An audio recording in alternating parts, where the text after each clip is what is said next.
అంటే ఈ తెలంగాణ గడ్డ మీద సమ్మెలు ఉండొద్దని చెప్పి కోరిండు.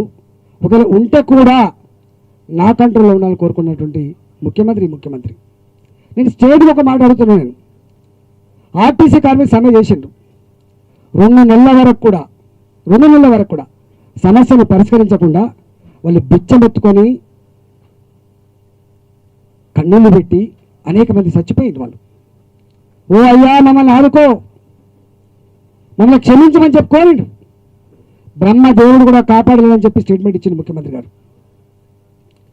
తర్వాత మళ్ళీ సమస్య పరిష్కరించాడు.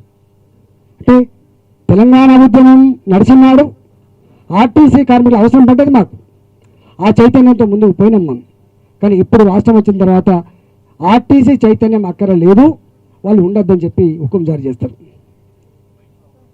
ఇవాళ అట్లా టీఎన్జిఓ మొన్నటిదాకా మా పిఆర్సీ అని చెప్పి గోల చేసిండు. చివరికి అది సమస్య పరిష్కరించిండు. చివరికి అది సమస్య పరిష్కారమైంది. వాళ్ళ నాడు ఎంత భరోసా ఇచ్చిండో, ఎంత అండగుండదో మాకు తెలుసు.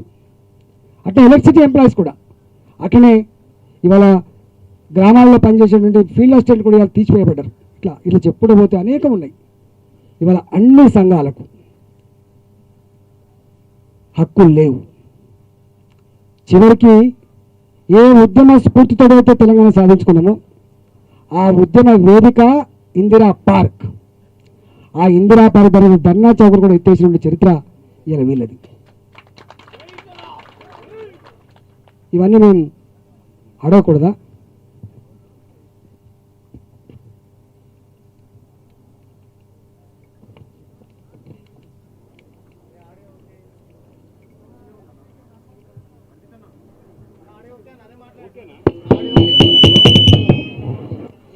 ఇవాళ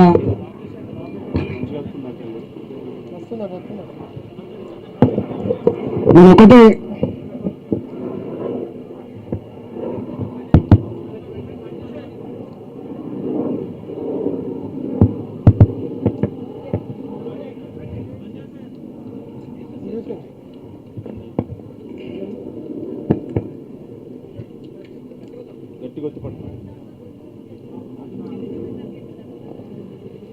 ఇవాళ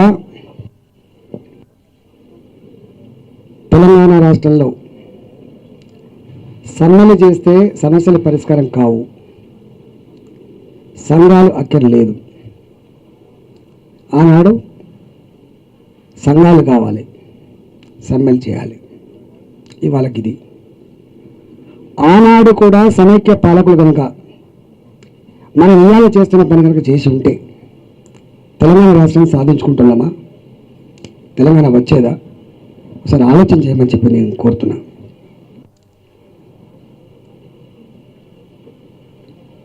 ఈ సమ్మె జరుగుతున్నప్పుడు నేను స్టేట్మెంట్ ఇచ్చిన, కార్మికుల హక్కు సమ్మె, ఉద్యోగుల హక్కు సమ్మె. ఎప్పుడో చికాగోలో పోరాటం చేసి రక్తతర్పణ చేసి సాధించుకున్న హక్కు అది. దాన్ని మనం పుట్టకముందే సంఘం ఉన్నది, పుట్టకముందే ఉద్యమాలు ఉన్నాయి, పుట్టకముందే చైతన్యం ఉందని చెప్పి నేను మాట్లాడినా. తప్పు పట్టొచ్చు కాక నేను మాట్లాడినా. సంఘాలు ఉంటాయి, చైతన్యం ఉంటుంది. చైతన్యం చంపబడితే ఉన్మాదం వస్తుందని చెప్పి నేను స్టేట్మెంట్ ఇచ్చిన కూడా వాస్తవం. కానీ అది ప్రభుత్వానికి వ్యతిరేకం కాదు, అది న్యాయానికి అనుకూలం, ధర్మానికి అనుకూలం. అది అట్లనే ఇవాళ మొన్న నా మీద ఏం మాట్లాడుతున్నానంటే సంక్షేమ పథకాలను వ్యతిరేకిస్తున్నాను. నేను ఎప్పుడు వ్యతిరేకించలేదు. నేను ఏ సంక్షేమ పథకాన్ని వ్యతిరేకించలేదు. నేను గొప్పగా చెప్పిన, అసెంబ్లీ వేదిక మీద చెప్పిన, ఇవాళ కౌన్సిల్లో చెప్పిన, ఇవాళ అక్కడక్కడ ఉపన్యాసాలు కూడా చెప్తున్నా. నేను ఎప్పుడు వ్యతిరేకించిన ఏం వ్యతిరేకించిన? మీరు రైతు బంధు ఇస్తున్నారు, సంతోషం. రైతు బంధును 100 కోట్ల రూపాయలు ఇన్కమ్ ట్యాక్స్ కట్టేళ్ళకి ఇవ్వద్దన్నా నేను. ఇన్కమ్ ట్యాక్స్ కట్టేళ్ళకి ఇవ్వకండి. తప్ప ఇదేమన్నా? రైతు బంధు స్కీమ్ వ్యతిరేకించలే. నువ్వు 5,000 కాబట్టి చిన్నలకు 6,000 రూపాయలు బాగలేదు. కానీ రైతు బంధు పేదలకు ఇవ్వండి. ఉన్నోళ్ళకి ఇవ్వకండి. వాళ్ళు వ్యవసాయం చేయరు. ఒక్కొక్కసారి కొన్ని ఇలా వినోద్ కుమార్ గారిని డిస్కస్ చేసినాం, ఒక్కసారి కాదు 10 సార్లు డిస్కస్ చేసినాం. 3% వాళ్ళు 5% మాట్లాడతలేను, కానీ దున్నని గుట్టలకు దున్నని కంచెలకు కళ్ళ ముందే బెంజ్ కార్లు పోయి 2 లక్షలు 3 లక్షలు 10 లక్షలు తీసుకుంటే ఆ ఉన్న ఊర్ల ప్రజలకు కన్నీళ్ళు వస్తాయి. అయ్యో మళ్ళా మా దొరకే వచ్చినాయి కదా పైసలు, పెద్దలకే వచ్చినాయి కదా పైసలు, భూమి వాళ్ళకు రాలేదని చెప్పి భావన ఉంటుంది. ఆ భూమి లేని వాళ్ళు దాన్ని చాలా సీరియస్గా ఫీల్ అవుతారని చెప్పిన మాట వాస్తవం తప్ప. అదేమన్నా సర్పంచ్ గెలిచి 2 సంవత్సరాలు దాటిపోయింది, ఎంపీటీసీ గెలిచి 2 సంవత్సరాలు దాటిపోయింది. అసలు పెన్షన్లు భర్త చనిపోతాడు, భార్యకి ఎలిజిబిలిటీ వస్తుంది, వయసు అప్పుడు లేదుకునే ఒక నెల దాటితే వయసు వస్తుంది, వాళ్ళకి పెన్షన్ వస్తుంది. హ్యాండిక్యాప్ సర్టిఫికెట్లు తెచ్చుకుంటే పెన్షన్ తీసుకుంటాం.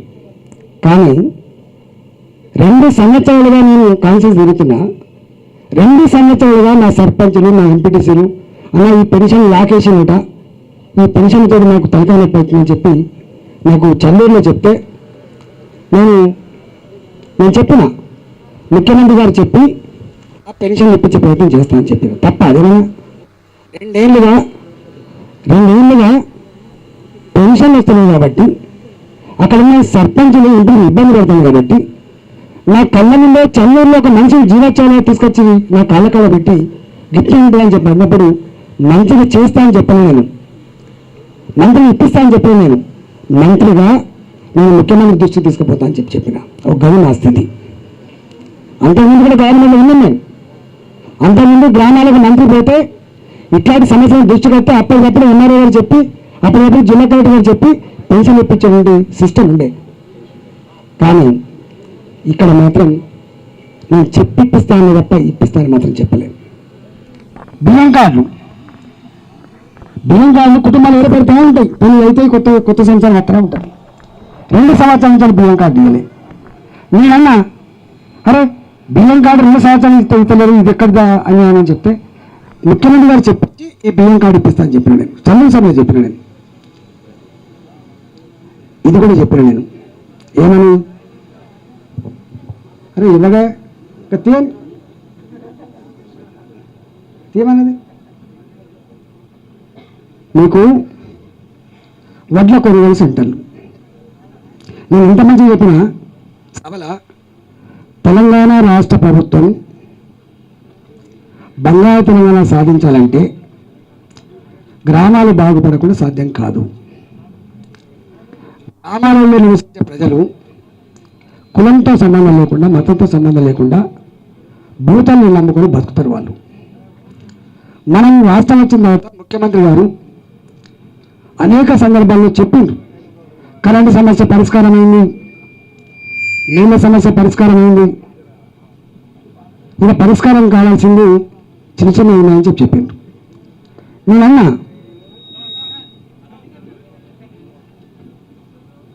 నేనేమన్నా ఆ సభలో కరెంట్ ఇచ్చి నీళ్ళు ఇచ్చి పంట పండించుకొని పంట కొనే స్థూమత రైస్ మిల్లులకు లేదు, ఇక్కడ ఇప్పటి రాదు కూడా. నేనేమన్నా ఐకేపీ సెంటర్లు ఉంటాయి, వడ్లు కొంటాయి తప్ప అని నేను చెప్పింది అన్న. ఐకేపీ సెంటర్లు ఉంటాయి, వడ్లు కొంటాయి.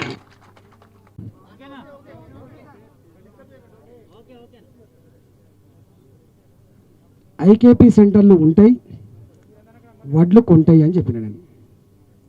ఇది తప్పేం కాదు కదా, గవర్నమెంట్ కదా వ్యతిరేకమైందా ఇది? మేము ఎప్పుడు కూడా పార్టీలో క్రమశిక్షణ కలిగిన సైనికుల్లాగా పెరిగినాం తప్ప ప్రభుత్వం తీసుకున్న నిర్ణయాలు కానీ ప్రభుత్వ పథకాలు కానీ గొప్పగా ప్రజల్లోకి తీసుకుపోయే ప్రయత్నం చేసినాం తప్ప ఎక్కడ కూడా దానికంటే భిన్నంగా ప్రవర్తన చేయలే. ఇవాళ మీరు మాత్రం ఇట్లాంటివన్నీ చేసి మీకు వాస్తవంగా తీసేయడానికి కారణం ఏంటంటే వీడు చాలా విషయాల మీద అడుగుతున్నాడు, మాట్లాడుతున్నాడు, వీడు కుక్కిన పెయిన్ లెక్క ఉండలేడు, నేను రేషన్ గల్ల బిడ్డని కాబట్టే టీఆర్ఎస్ పార్టీలో చేరిన. రేషన్ గల్ల బిడ్డని కాబట్టే ఆనాడు ముఖ్యమంత్రి నన్ను ఎంత గెలి చేసినా ఎంత ఇబ్బంది పెట్టినా తట్టుకొని నిలబడ్డా. రేషన్ గల్ల బిడ్డని కాబట్టే, ధైర్యమైన బిడ్డని కాబట్టే నయం లాంటి సంపద అని చెప్పి ఎక్కి నిర్వహించిన సంపద బిడ్డ, కానీ తెలంగాణ జెండాను మాత్రం వదిలిపెట్టని చెప్పినాను.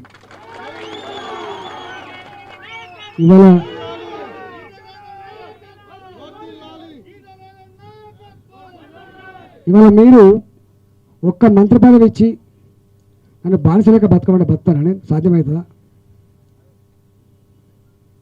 ఒక్క మంత్రి పదవి ఇచ్చి కోపమైన నరాన్ని కట్ చేసినావు, రేషమైన నరాన్ని కట్ చేసినావు, పడేయడం పద్ధతిలో మీరు చేసారు. మేము ఎప్పుడు ఏదో మీకంటే ఉన్నతంగా అని చెప్పి ఎప్పుడు కోరలే. అది తప్పు ముచ్చట, ఎవరు కోరలే. నేను ఇచ్చిన స్టేట్మెంటు హరీష్ రావు గారు కూడా ఇచ్చిండు. నేను కేటీఆర్ గారి కింద కూడా పనిచేస్తా ఇచ్చింది హరీష్ రావు గారు.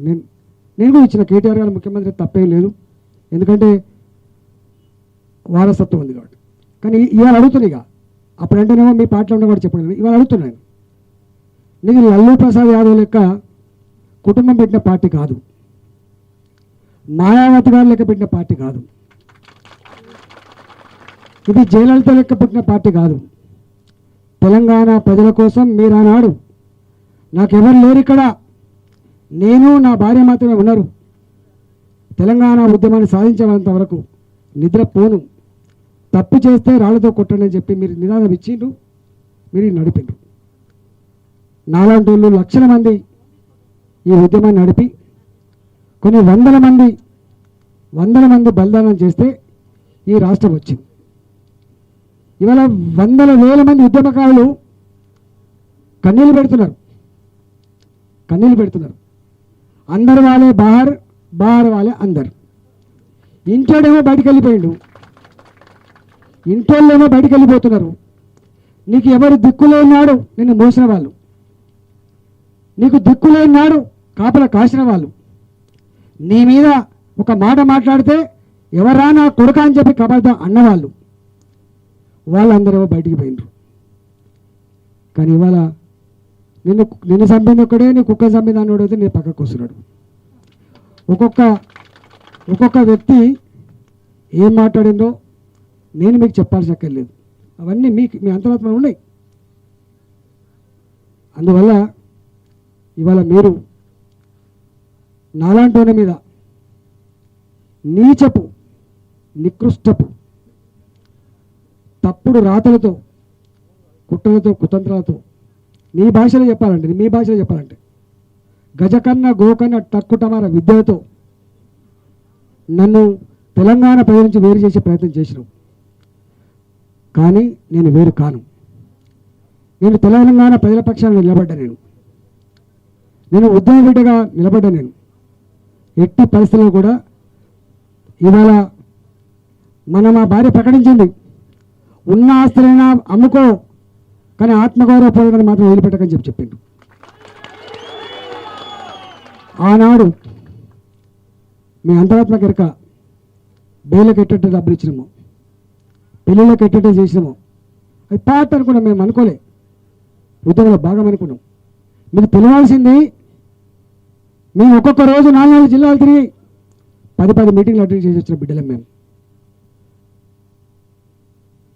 కర్నూలు రోడ్ల మీద రక్తం చెందింది మాదే, పోలీసులు కొడితే రక్తం చెందింది మాదే, మహబూబ్నగర్ జైల్లో ఉన్నది మేమే, కరీంనగర్ జైల్లో ఉన్నది మేమే, మిలియన్ మార్చిలో ఉన్నది మేమే, సాగర్ ఆరం ఉన్నది మేమే, మానుకోట బ్లడ్లో ఉన్నది కూడా మేమే.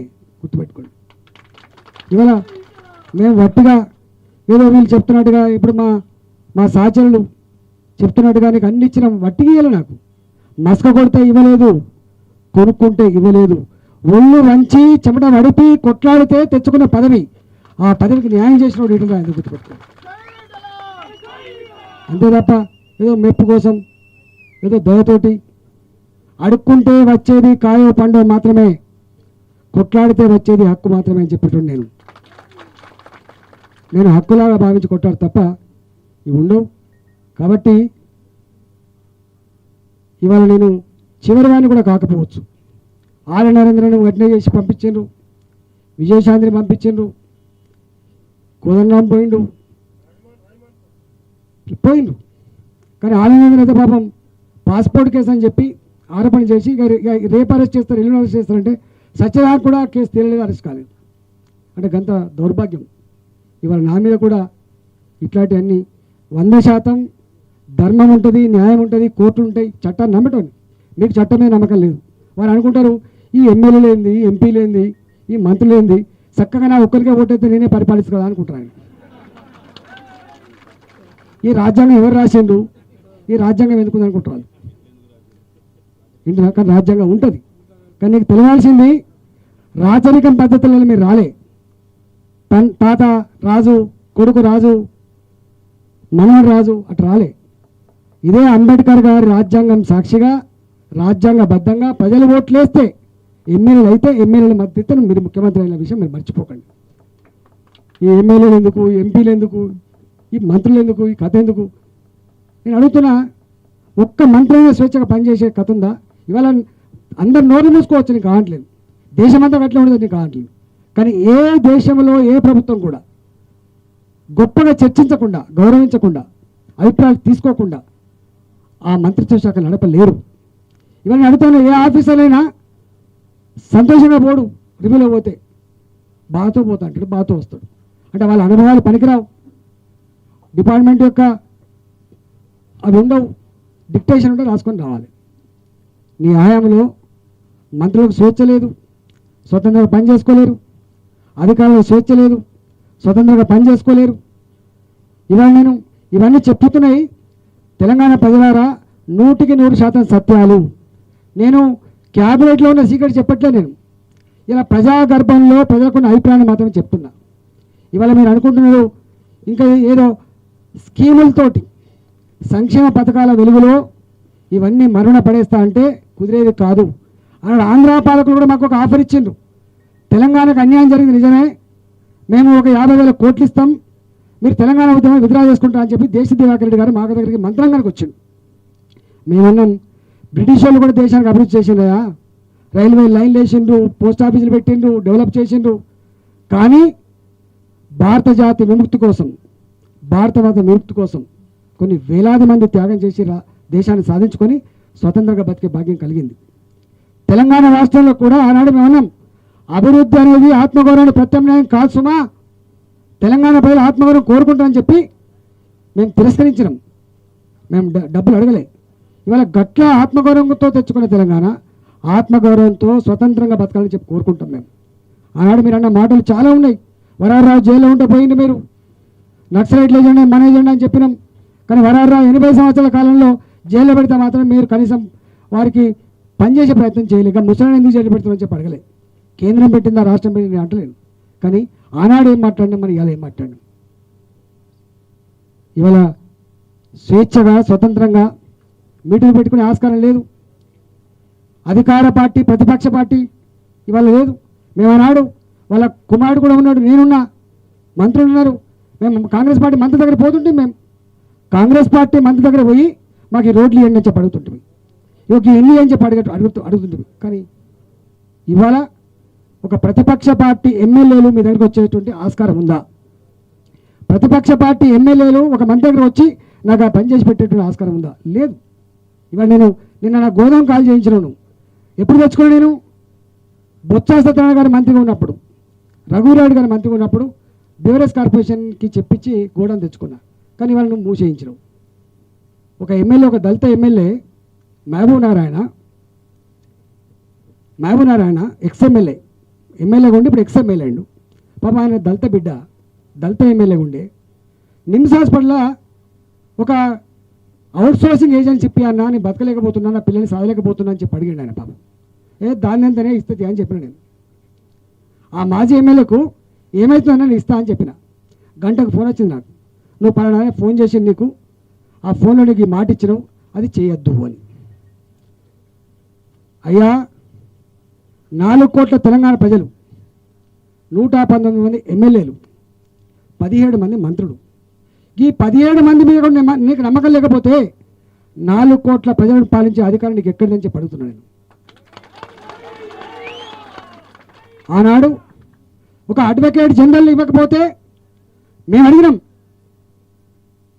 ఒక అడ్వకేట్ జనరల్కి తెలంగాణ బిడ్డ అర్హుడు కాదా? మేము ఈ పార్టీ ఆ పార్టీ అని చెప్తలేం, మేము ఈ కులం ఆ కులం అని చెప్తలేం. మేము ఒక అడ్వకేట్ జనరల్ పోస్ట్ ఇవ్వమని చెప్పి అడిగిన తెలంగాణకి. నమ్మకస్తులు కావాలని చెప్పిండు ఆయన, నమ్మకస్తులు కావాలని చెప్పిండు అన్నాడు ముఖ్యమంత్రి. తెలంగాణ అడ్వకేట్ల మీద నమ్మకం లేకపోతే తెలంగాణ ప్రజలు పాలించే అధికారం నీకు ఎక్కడిదని చెప్పి అడిగేది నేను. కానీ ఇవాళ అడుగుతున్నా మళ్ళీ నేను మిమ్మల్ని. ఆఫ్టర్ ఆల్ ఒక మాజీ ఎమ్మెల్యే కుటుంబాన్ని సాదుకోలేకపోతున్నా అని చెప్పి ఒక దళిత ఎమ్మెల్యే ఫోన్ చేసి చిన్న సాయం చేయమంటే చేయకపోతే అంటే వీళ్ళు మలమల మాడిపోవాలి. తినడానికి డబ్బులు ఉండొద్దు, కుటుంబాన్ని పోషించడానికి డబ్బులు ఉండొద్దు, ఓ బానిస లెక్క బతకాలి, నువ్వు మాత్రం గొప్పగా ఉండాలంటే కాంక్ష తప్ప ఇది ఇంకో ఉందా అండి? ఇంత దర్దంగా ఉంటుందా, ఇంత దారుణంగా ఉంటుందా? ఇది ఒక చిన్న ఎగ్జాంపుల్. ఆ ఎమ్మెల్యే పేరు, ఆ మాజీ ఎమ్మెల్యే పేరు చెప్పమని చెప్తా, ఎప్పుడు ఫోన్ చేసినా ఒక చెప్పమని చెప్తా. ఇది ఇప్పుడు ఇక్కడ నడుస్తున్న కథ. ఆనాడు టీడీపీ ఎమ్మెల్యే కొనుక్కున్నావు, మెజార్టీ లేదు కాబట్టి కొనుక్కున్నావు కాపాడుకోవడానికి. ఇవాళ 90 మంది గెలిచిన, 88 మంది ప్లస్ 2 90 మంది గెలిచినాం. కాంగ్రెస్ పార్టీ ఎమ్మెల్యే కొనుక్కోవాల్సిన అక్కడ మనకు ఉందా? తెచ్చుకోవాల్సిన అక్కడ ఉందా మనకు? అంటే ఈ బ్యాలెన్స్ ఒక ఊర్లో తప్పకుండా 2 గ్రూపులు ఉంటాయి. గ్రూపులు లేని ఊర్లు ఉండవు, వర్గాలు లేని ఊర్లు ఉండవు, ఏకపక్షంగా ఉండవు. ఇవాళ అసెంబ్లీలో మాట్లాడాలి, ఎవరు మాట్లాడాలి? ప్రతిపక్షాలు మాట్లాడాలి. ఎవరి కోసం మాట్లాడాలి? ప్రజలకి ఆయన అన్యాయం ఉంటే మాట్లాడాలి. ప్రతిపక్షాలు కూడా చేస్తున్నాం. అంటే అన్నీ నేనే ఇచ్చినోడిని, అన్నీ నేనే చేస్తుండే, అయితే మీరు ఎందుకంటే అండి కథ. అంటే ప్రజాస్వామ్య స్ఫూర్తికి విరుద్ధం ఇది. ఇది ప్రజాస్వామ్య వ్యవస్థలకి గుడ్డలు పెట్టింది. ఇది మంచి సాంప్రదాయం కాదు. ఇది ఎస్, ప్రజా హృదయాన్ని తెలుసుకో. నేను ఒకసారి 2018లో 2018 ఎన్నికలు అయిపోయినాయి, ప్రెస్ మీట్ అవుతాను. గిట్టే ప్రెస్ వాళ్ళందరూ కలిసి ఒక మాట అడిగినారు, అయ్యా మేము ఊహించలేదు ఇన్ని సీట్లు వస్తాయని, మీరు గొప్ప గెలుచుకున్నారు, మేము ఓడిపోయినాం, మీరు గెలిచిండ్రు. అడిగి మీ ఎమ్మెల్యేలలో మీ మంత్రిలో గుసగుస నడుస్తుంది. ఆ గుసగుస ఏంటంటే అంతరంగ, అంటే లోపల ప్రజాస్వామ్యం ఉందట కదా, మీరు కేర్ చేయరట కదా అని చెప్పి అడిగాను. అవరన్న మాట ఏం దొరికినా, ఇదే ప్రెస్ సాక్షి, వీళ్ళందరూ ఉన్నారు. ఒకవేళ స్వేచ్ఛ కనుక ఇస్తే ఏకాన కొత్తలో 1 కోటి చౌరస్తాలు అమ్మకస్తా అని చెప్పిండు ఆయన. అంటే మంత్రులకు ఎమ్మెల్యే స్వేచ్ఛ ఇస్తే, పార్టీ నాయకులకు స్వేచ్ఛ ఇస్తే 1 కోటి చౌరస్తాలో కేసీఆర్ కానీ అమ్మకత్తరాడు. అమ్మకత్తరా అని పైసలు అమ్మకత్తరా? ఇంత అన్యాయం ఉంటుందా? మొన్న ఒక పార్టీ మీటింగ్ అయింది. పార్టీ పెట్టడం పాండవ పెట్టినంత తేలిక కాదు. అదంతా నడిచింది. ఒక మాట అన్నారు వారు, నన్ను అందరు నీ అంత అంటారు. ఎస్, నేను నీ అంతనే అంటాడు ఆయన. ప్రజాస్వామ్య నియంత్రణ చోటు ఉంటుందా అని, ప్రజాస్వామ్య నియంత్రణ చోటు ఉంటుందా అన్నాడు ఆయన. వీళ్ళందరికీ తెలుసు ఇట్లాంటి అనేకం ఉన్నాయి. నేను ఒకటే, ఆనాడు జెండాలను పక్కకు పెట్టండి, పార్టీలను పక్కకు పెట్టండి, తెలంగాణ తల్లి విముక్తి కోసం మీరు కలిసి రాని చెప్పి అంటే అందరూ కలిసి వచ్చిండు. ఆర్ఎస్ఎస్ టు ఆర్ఎస్సీ వరకు కలిసి వచ్చింది. ఆర్ఎస్ఎస్ ఉద్యమం చేసింది, ఆర్ఎస్సీ కూడా ఉద్యమం చేసింది. ఆనాడు మీరు ఇచ్చిన నినాదం, బొంత పురుగునైనా ముద్దు పెట్టుకుంటా, గొంగళి పురుగునైనా ముద్దు పెట్టుకుంటా, కుష్టి రోగినైనా కవలించుకుంటా. ఇవాళ తెలంగాణ సమాజం కూడా ఇవాళ అందరికందరు పాత ఉద్యమకారులు, ప్రజాస్వామికవాదులు, భంగపడ్డోళ్ళు, బాధపడ్డోళ్ళు, ఇది మంచిగా నడచలేని భావించరు. తప్పకుండా ఒకటే రోజు వచ్చింది, ఒకటి అవుతారు, దాన్ని ఆపలేరు, ఎవరు గుర్తుపెట్టుకోండి. ఓ సామెత చెప్పేది ఎప్పుడు, పొట్టోని నెత్తి పొడుగోడు కొడితే పొడుగోడు నెత్తి పోషమ్మ కొడుతుంది. నా నెత్తి కొట్టే ప్రయత్నం చేసిండ్రు, తప్పకుండా మీ నెత్తి కొడతారు ఎవరు గుర్తుపెట్టుకోండి. నేను బానిసని కాదు, నేను నీకు బానిసని కాదు, నేను ఒక ఉద్యమ సహచరుడు. నేను అనేక సందర్భాల్లో నేను కొన్ని విషయాలు చెప్పే ప్రయత్నం చేసిన తప్ప నేను ఇంకో ప్రయత్నం చేయలే.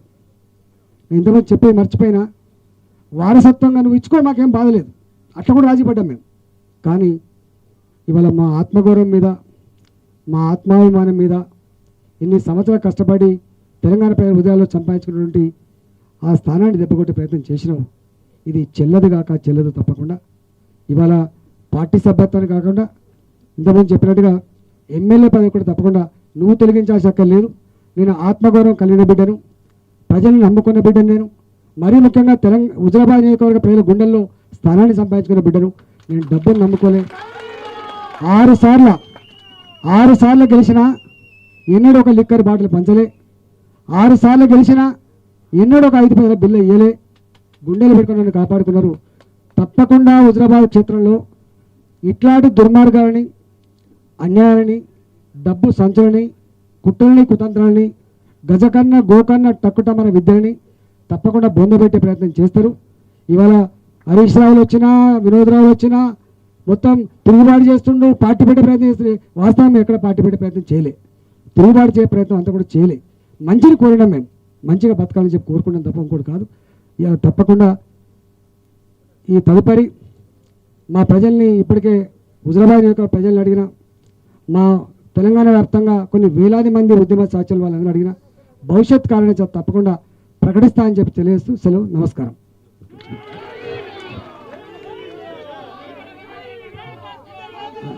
ఇక్కడ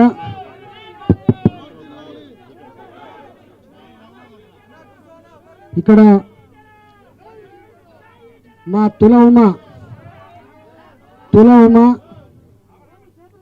మా సహచర శాసనసభ్యుడు ఏనుగు రవీంద్ర రెడ్డి గారు, మాతో పాటుగా ఉద్యమ సహచరుడు, 4 సార్లు ఎమ్మెల్యే, ఒక్కసారి ఓడిపోగానే కనీసం సభ్యత్వం కూడా ఇవ్వలే. ఎల్లారెడ్డి నియోజకవర్గంలో ఒకసారి ఓడిపోతే కాంగ్రెస్ నుంచి గెలిచిన తీసుకొచ్చుకొని సభ్యత్వాన్ని కూడా ఇవ్వకుండా అవమానపరిచిన ప్రాంతం వారు ఏనుగు రవీంద్ర రెడ్డి గారు. వారు కూడా పార్టీ సభ్యత్వం రాజీనామా చేస్తున్నారు. అదేవిధంగా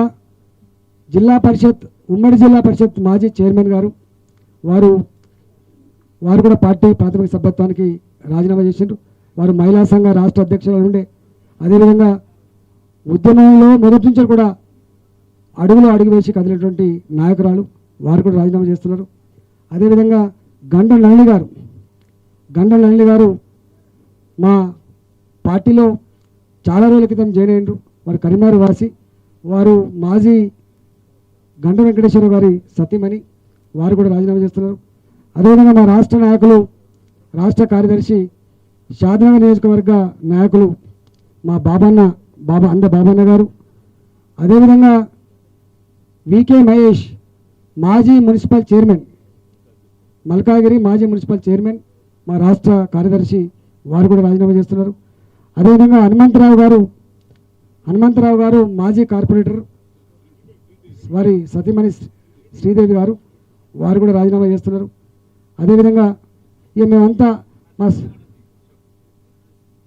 ఇవాళ మా నియోజకవర్గం నుంచి వెళ్ళి కొంతమంది ఎమ్మెల్యేలు వచ్చిండ్రు, మన ఎంపీపీలు వచ్చిండ్రు, మండల పార్టీ అధ్యక్షులు వచ్చిండ్రు, మున్సిపల్ వైస్ చైర్మన్లు వచ్చిండ్రు. నాయకులందరూ కూడా మా మైపాల్ యాదవ్ కావచ్చు, మా కోటి కావచ్చు, రమేష్ కావచ్చు, రమేష్ అన్న కావచ్చు, సమ్మిరెడ్డి గారు కావచ్చు, పెద్ద మల్లారెడ్డి గారు, ఇదంతా మరి మా నాయకులంతా, కోమరన్న మా మండల పార్టీ అధ్యక్షుడు కోమరన్న గారు కావచ్చు, వైస్ ఎంపీపీ గారు శ్రీనివాస్ కావచ్చు, అందరూ మా నాయకులంతా కూడా ఎవరెవరైతే భయానికి లొంగిపోయిండ్రో, ఎవరెవరైతే ప్రలోభాలకు లొంగిపోయిండ్రో, మనసు మాత్రం మా దగ్గరనే ఉంది, శరీరాలు మాత్రం వాళ్ళ దగ్గర ఉన్నాయి. నేను ఒకటే, మస్సూర్ రెడ్డి, యాప్రాల్, ఇట్లా అనేక మంది ఇక్కడ సిటీ నాయకులు కావచ్చు, మా నాయకులు కావచ్చు, అందరూ కూడా ఇలా పార్టీ ప్రాథమిక సభ్యత్వం రాజీనామా చేసి మా భవిష్యత్ కార్యాచరణ తప్పకుండా. నాగకుమారి బ్రాహ్మణ సమాజం నాయకురాలు, ఇల్లంతకుంట ఎంపీపీ పావని గారు, ఇట్లా అనేక మంది మా గౌరవ సర్పంచులు, మా ఎంపీటీసీలు, మా గ్రామ కమిటీ అధ్యక్షులు, వివిధ ఉన్నటువంటి నాయకులు, మార్కెట్ కమిటీ డైరెక్టర్లు, వీళ్ళందరూ కూడా జాయిన్ అవుతున్నారు. మేము చాలామంది ఓఈ విద్యార్థులు, మరీ ముఖ్యంగా మాతో పాటు అనేక సంవత్సరాలుగా ఉద్యమంలో కలిసి వచ్చిన వాళ్ళు, నడిచి వచ్చిన వాళ్ళు, కొట్లాడిన వాళ్ళందరూ కూడా ఇలా రాజీనామా చేసి అవన్నీ కూడా ఇక జాతరలాగా తప్పకుండా రోజు జైనింగ్స్ ఉంటాయి, రోజు జాతరలాగా ఉండే ఆస్కారం ఉంటుందని చెప్పేసి నమస్కారం.